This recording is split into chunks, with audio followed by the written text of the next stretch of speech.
Hi, welcome back to channel TrainStation2. Alright, got second this Seaport first competition, but of course, unfortunately, even after two spins in France, we are getting just two duplicates, and that's really disappointing because I was so much hoping in getting the missing train in France. That I've really worked really hard to accumulate so much in terms of those Seaport currency coins, and you know what, this is like so disappointed because I got like four of the same legendary, and I think another one I got two of that. So you can imagine how many duplicates I've been getting and how many seaport events I've been not be able to get that missing train. So again, another duplicate. So I think this is the one that I have four of them. The other one that I got was the Flying Scotsman, and that's a duplicate of two as well. So really unfortunate here. I was hoping that I can complete the collection in France, so we can move on to the final stop. Then, if we are lucky at one go, we may be able to complete Finland. But again, it seems like even the last competition for this event, we may be just trying for France again, and I'm not so hopeful.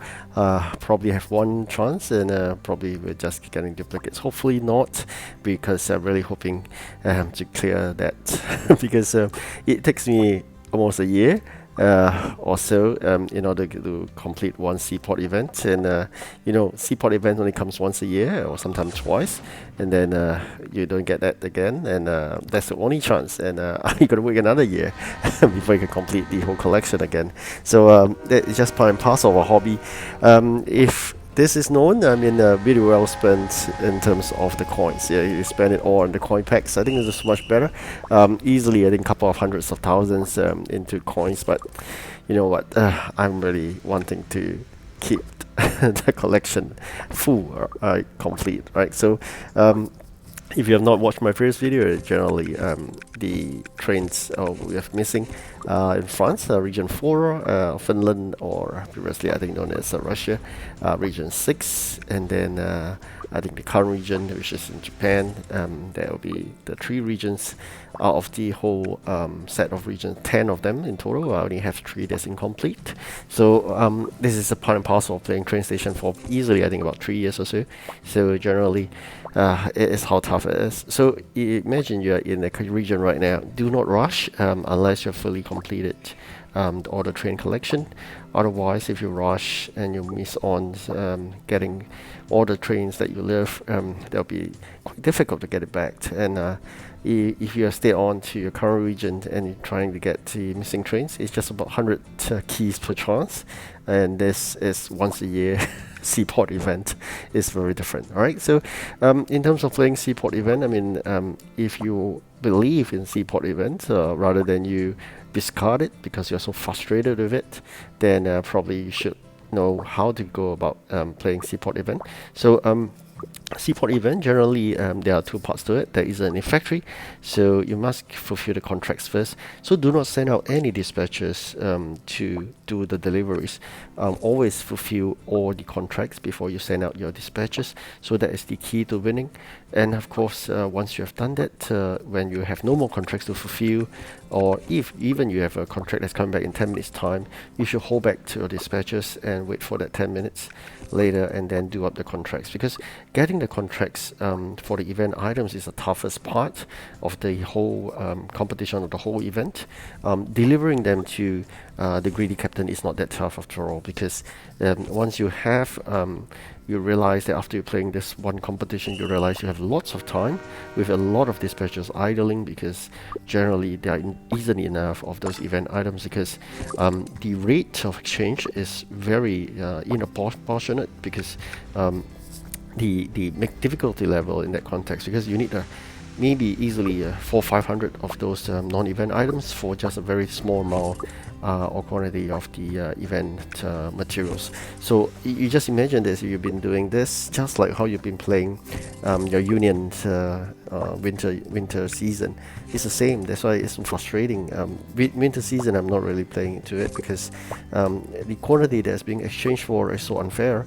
A few hundred or even 1,000 for maybe less than 100 items, and when delivery comes, you're asking for 20,000. So there's no way you can play winter season in this manner. Likewise, in the Seaport event, it's not as bad, but nonetheless, the high quantity puts people off putting into the contracts and it churning out to a very small quantity. And the whole issue is, of course, you were met with really gem spenders likewise. So I personally did spend a couple of gems here and there, but there's no way I can chase it up to, given the fact that sometimes it depends on luck. So if you have those items, you need not wait for a period of time to get it ready for the contracts.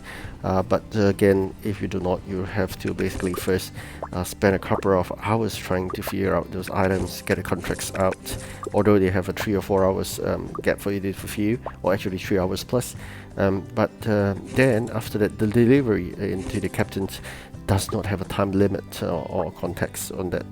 So make sure you fulfill the contracts first, and then you move on to the delivery to the captains. Alright, so that's the way to play about it. And of course, lots of preparation, but the preparation need not be worried too much, because a lot of time you'll find yourself with dispatchers at your disposal because they can't be delivered without items. So that's the reason why that preparation work isn't that difficult or important in this Seaport event, because you have a lot of dispatcher disposals.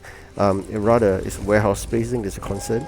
Likewise, as the items that sometimes you may want to check out the items that are required, then you start making them. Likewise, you about 3 hours or so to make them. So you constantly just got to check it out, and every hourly, once you delivered or the contracts finish, you will be able to do a new one. So the ships in terms of the contracts will come an hourly basis. Couple of hours will be for the video extra contract, and as for deliveries to the captains, it's an hourly basis likewise.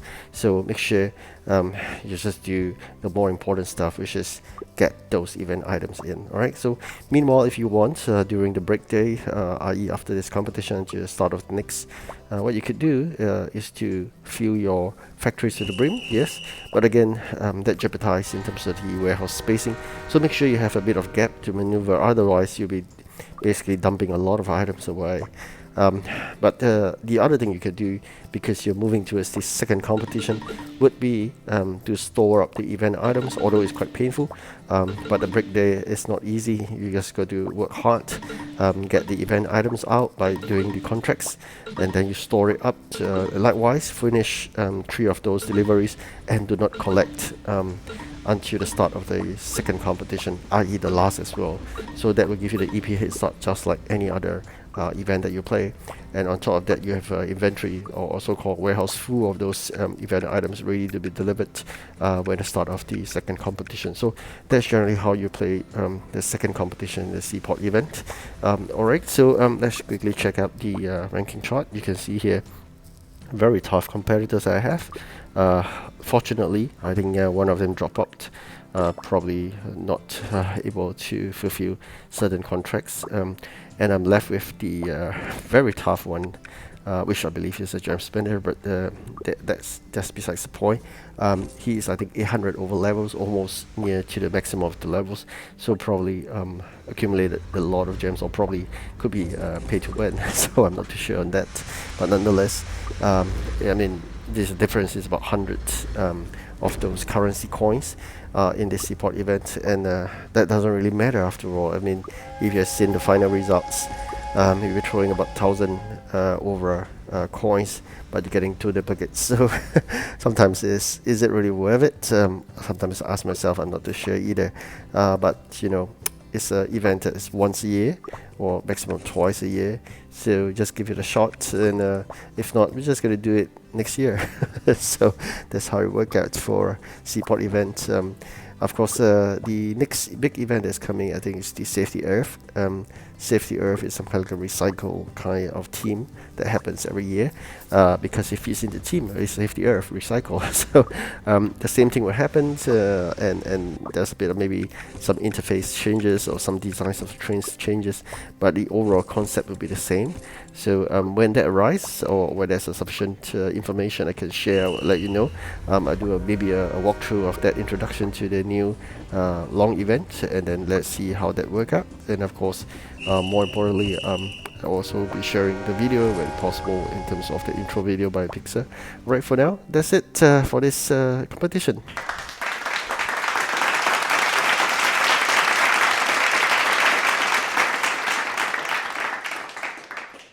Alright, thank you for watching, and do like and subscribe, and good luck for the second competition. Goodbye.